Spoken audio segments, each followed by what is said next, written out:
The shrimp fork was still cold in my hand when I felt it that strange, tightening silence that comes right before everything changes.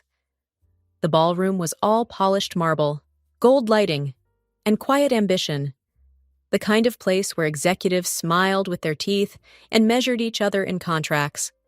Not conversations. Champagne flowed, deals floated in the air, and reputations were built or quietly dismantled between courses. I sat at table 9, just another face in a black dress. Nicole Morgan, operations liaison at Halvern & Co. Not a title anyone remembered, not a role anyone applauded. I wasn't there to impress. I was there because people like me kept things from collapsing behind the scenes.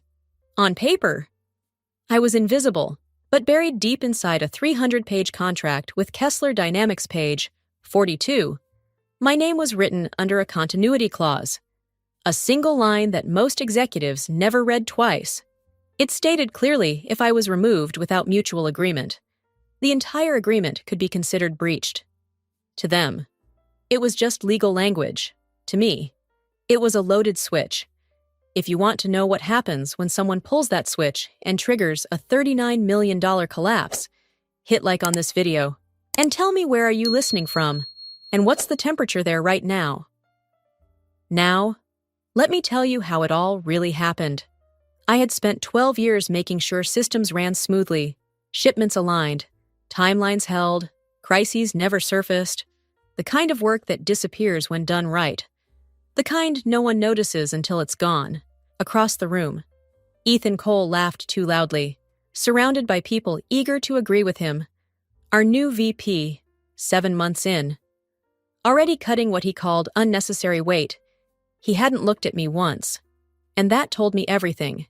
Because when someone like Ethan looks at you and sees nothing, that's usually the moment they decide you don't need to exist anymore. What he didn't know was that removing me wouldn't make things cleaner.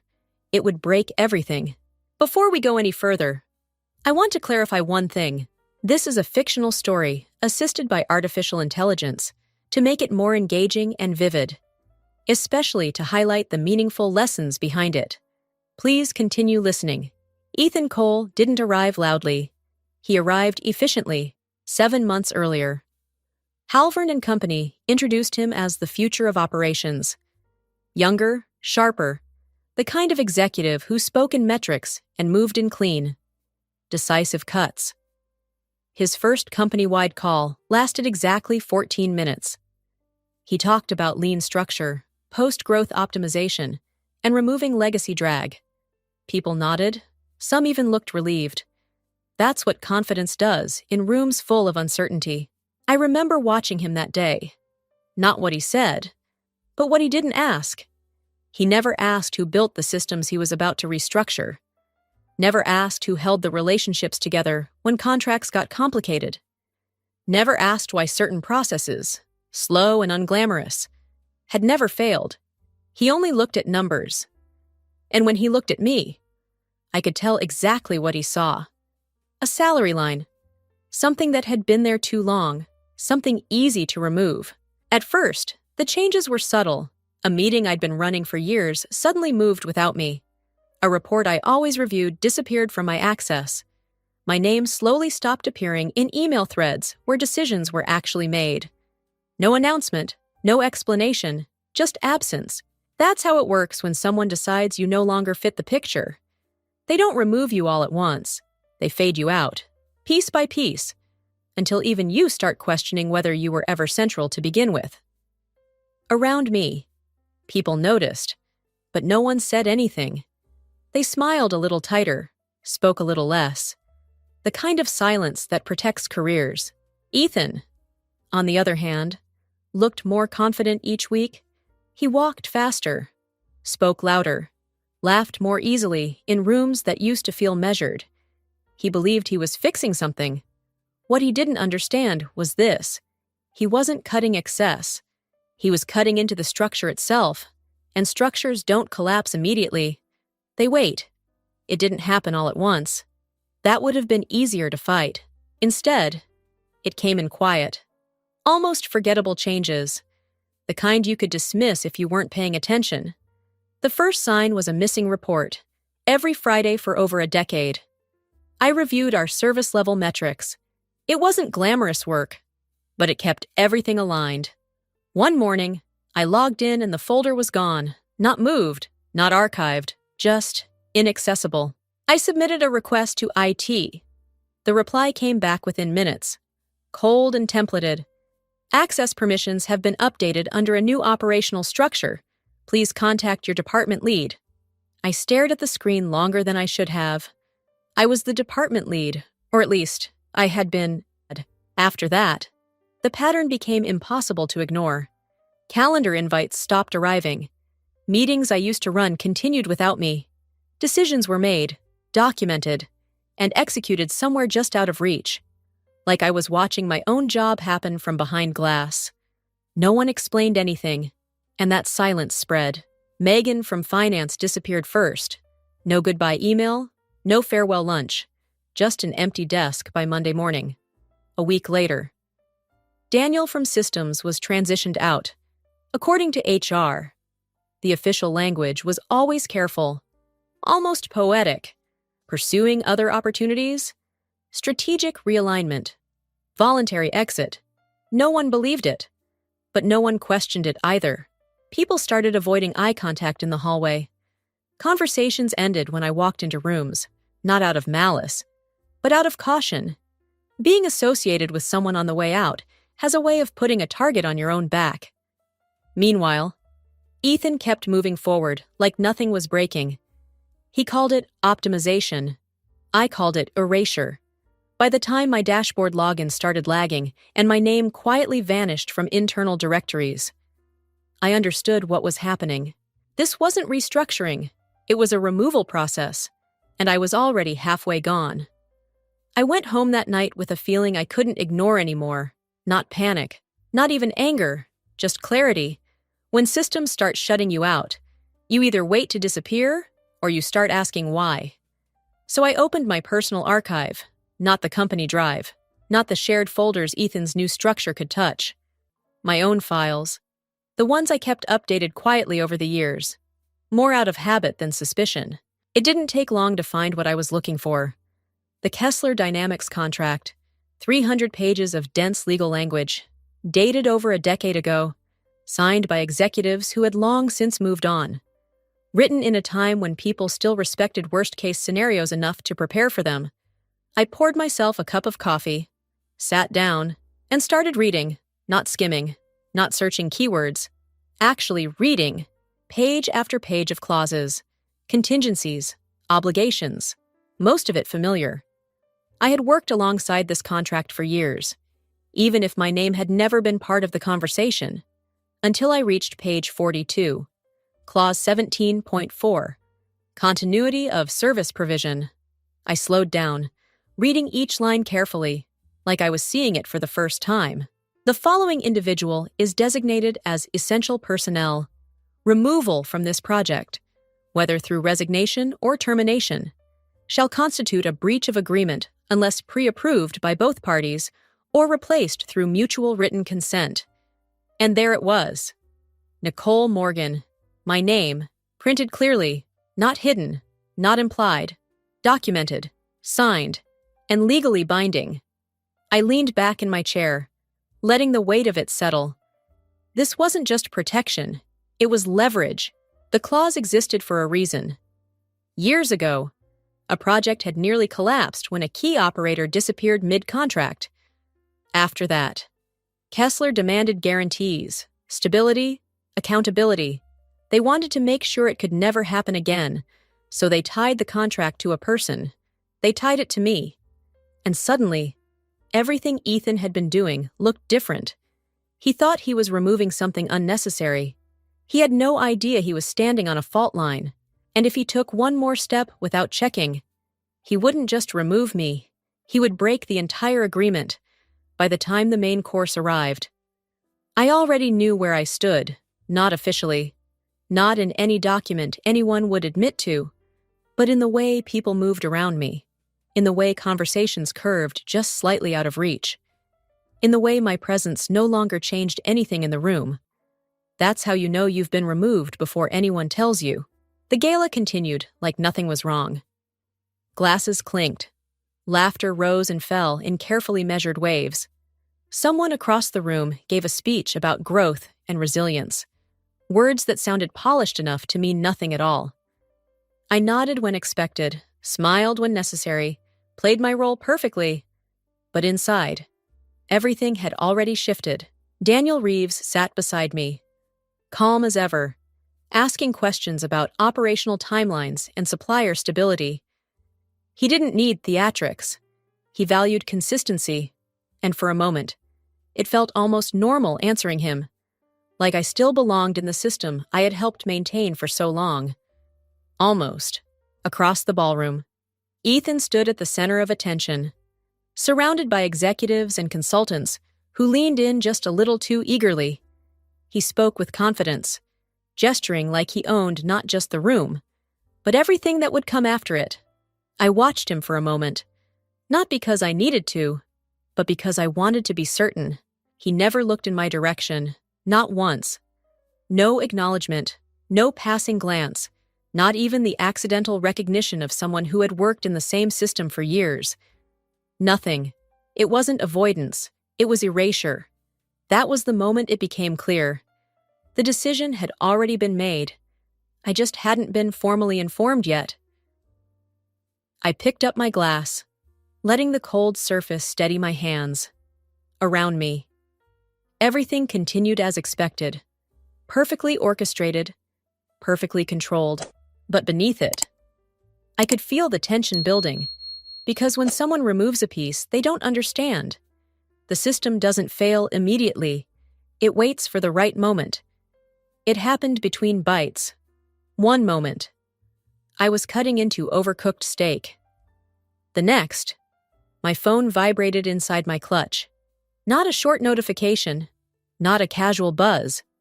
It lingered, insistent, like it didn't belong to the rhythm of the evening. I don't check my phone during client dinners. It's a rule I've followed for years. Respect, discipline, boundaries. But something about that vibration felt different. I slipped my hand into the clutch, glanced down, and saw his name. Ethan Cole. No greeting, no subject line, just a message. Pack up Monday, we're streamlining. Your services are no longer required. That was it. No explanation, no acknowledgement of 12 years, not even my name, just services. Like I was a subscription someone had decided to cancel for a second. Everything around me faded. The music, the voices, the movement of the room, not dramatically, just enough to create space for the words to settle. I read it once, then again. My heart didn't race, my hands didn't shake.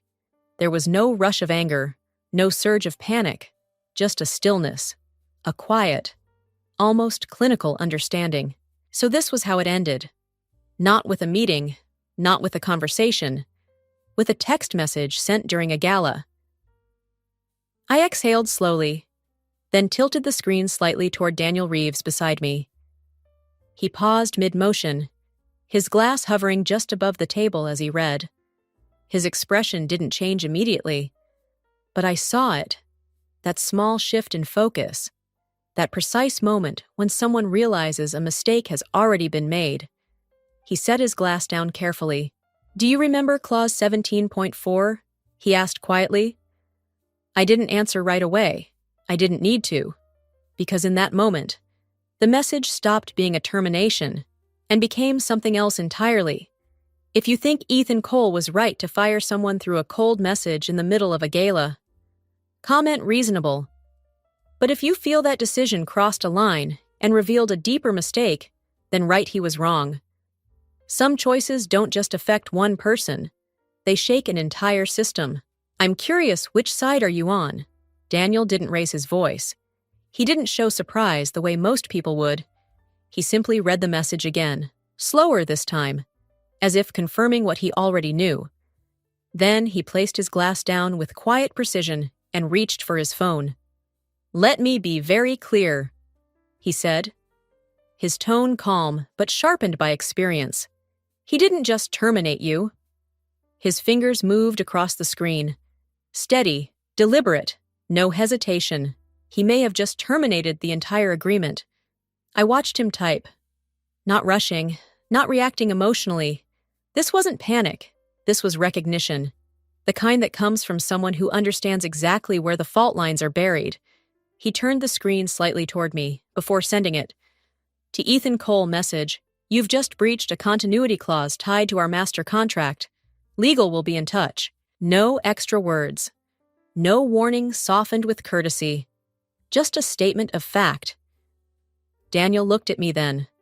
Not as a client. Not as a colleague, but as someone confirming alignment. "Are you aware of the implications?" he asked quietly. I met his gaze and nodded once. That was all he needed. He pressed send across the ballroom. Nothing changed. Conversations continued. Glasses clinked. Someone laughed too loudly at something that didn't matter anymore. But I felt it. That subtle shift.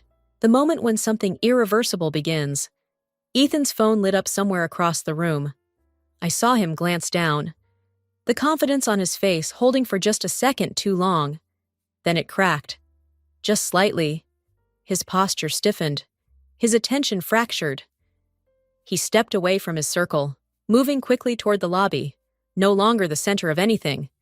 Daniel leaned back in his chair, picking up his glass again like we had just discussed logistics. "Dessert here is usually overdone," he said casually. I almost smiled, because, by then, it wasn't about the message anymore. It was about what that message had set in motion, and the system had finally started responding. Monday didn't arrive quietly. It hit like impact. By the time I walked into the office, the shift had already begun, not visible on the surface. Not yet. The reception desk was still staffed, the lights still bright, the routine still intact, but beneath it, something was moving fast. I didn't make it past my desk before I noticed it. My system access lagged. Emails failed to load. Internal dashboards returned errors instead of data. It wasn't a technical glitch. It was containment. By mid-morning, the first message spread through internal channels. Legal escalation initiated. No details. No explanation. Just enough to trigger panic. Within hours, the numbers surfaced. $39 million. Projected damages, contract breach penalties, operational disruption across multiple supply chains tied to Kessler Dynamics. It wasn't speculation. It was already being processed. People stopped pretending everything was normal. Finance teams locked down reports. HR pulled records. Compliance opened audit trails that hadn't been touched in years. Slack channels went silent, then flooded, then silent again. Everyone was searching for one answer. Who approved the termination? No one stepped forward, because no one had. Ethan had acted alone. By early afternoon, his name was everywhere, not spoken loudly, but repeated in tight circles, behind closed doors, inside urgent meetings that didn't include him anymore. He tried to respond. Of course. An internal email went out just before 3, carefully worded, framed as a strategic decision aligned with operational restructuring. He referenced efficiency, scalability, future growth. It didn't land, because this wasn't about strategy. This was about a clause he never read. Legal responded within the hour, not publicly, but directly to executive leadership. Clear, unambiguous. The contract had been breached, and the breach was actionable. By the end of the day, external counsel was already involved. Documentation was being compiled, timelines reconstructed, every decision traced back to a single point. Ethan, for the first time since he arrived, he wasn't the one in control of the narrative. He was the center of it, and the system he thought he understood had turned on him completely. By the end of the week, the damage was no longer contained inside meeting rooms. It was visible. Halvern and Company's stock dipped first. Not dramatically, just enough to trigger questions. Then came the second drop, sharper, harder to explain away. Analysts started circling, pulling apart reports, looking for the cause behind the instability. They didn't have to look far. The breach had gone public. Kessler Dynamics terminated the contract without hesitation.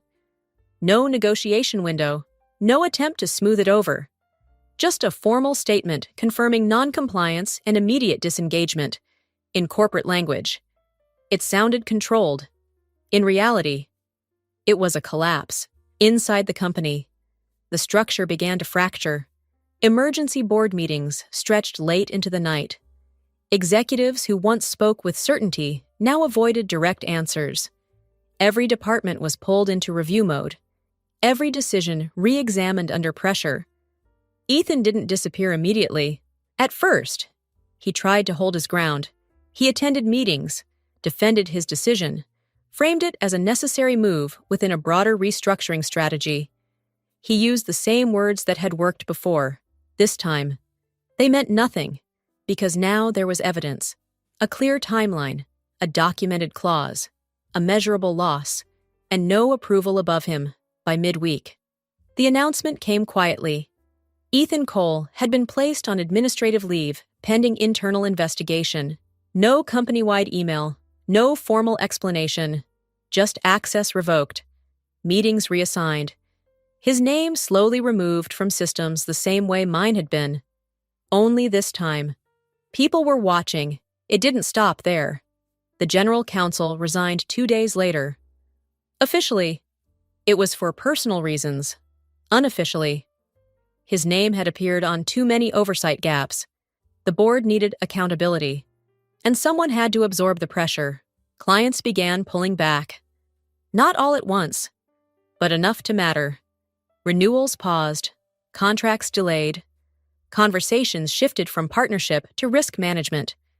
Confidence was gone. What Ethan thought was a simple decision had triggered something much larger. It wasn't just about me anymore. It was about trust. And once that breaks, systems don't just weaken, they unravel. The invitation didn't come through email. It arrived by courier, sealed in a clean, understated envelope with Kessler Dynamics embossed in silver. No introduction, no explanation, just my name. Written clearly. Inside was a single card. Lunch. Just us. Daniel Reeves. I showed up early. He was already there, sitting by the window. No assistants, no legal team, no distractions. Just a notebook, a glass of iced tea, and the same calm presence I remembered from the gala. We didn't start with business. He asked about my time off, my routine, whether I had actually rested, or just replaced one kind of pressure with another. It wasn't small talk, it was measured, intentional. Then he leaned forward. "I want you to come work with us," he said. "Not as support, not behind the scenes. I want you to build continuity the way it should have been built from the start." He slid a folder across the table. The offer was direct, clear structure, full authority, a role that didn't exist before, shaped around what I had already proven I could do. I read it once, then closed it. "I have 2 conditions," I said. He didn't hesitate. "Go ahead, no legacy titles," I replied. "I'm not something from the past you bring back when things fail." He nodded. "Done. And I choose who replaces me when the time comes. This time." He smiled slightly. "Fair." That was it. No long negotiation, no theatrics, just clarity. I signed when I left the restaurant. I didn't look back at Halvern & Co. I didn't need to. They were already dealing with the consequences, and for the first time in a long time. I wasn't holding anything together. I was building something new, on my terms. There's a moment in life when everything you quietly built is tested not by effort, but by how invisible it has become. I never chased recognition. I focused on doing the work right, making sure things didn't fall apart. But this story reminded me of something deeper. Just because your value isn't seen doesn't mean it isn't powerful. Sometimes, the strongest positions are the ones no one fully understands until they're gone. I wasn't loud, I wasn't visible, but I was essential, and when the wrong decision was made, the truth revealed itself without me having to fight for it.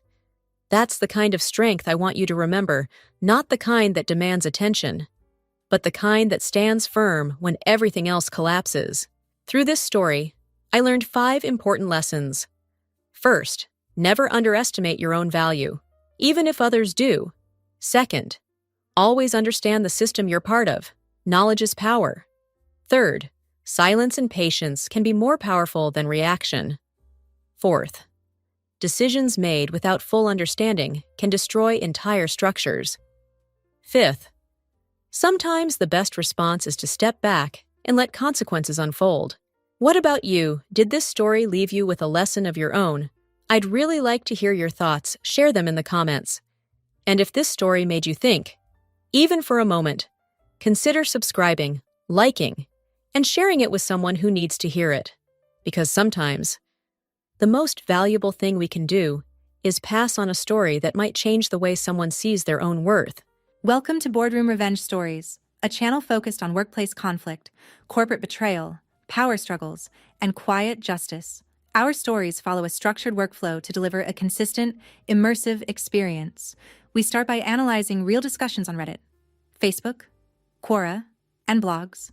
Next, we craft original scripts using AI tools like ChatGPT. We then use 11 Labs to transform text into high-quality voice and edit everything in CapCut for a smooth, cinematic finish. Thumbnails are designed with Canva, and every video is carefully reviewed before release. These stories go beyond entertainment, revealing how power truly works and how justice quietly unfolds.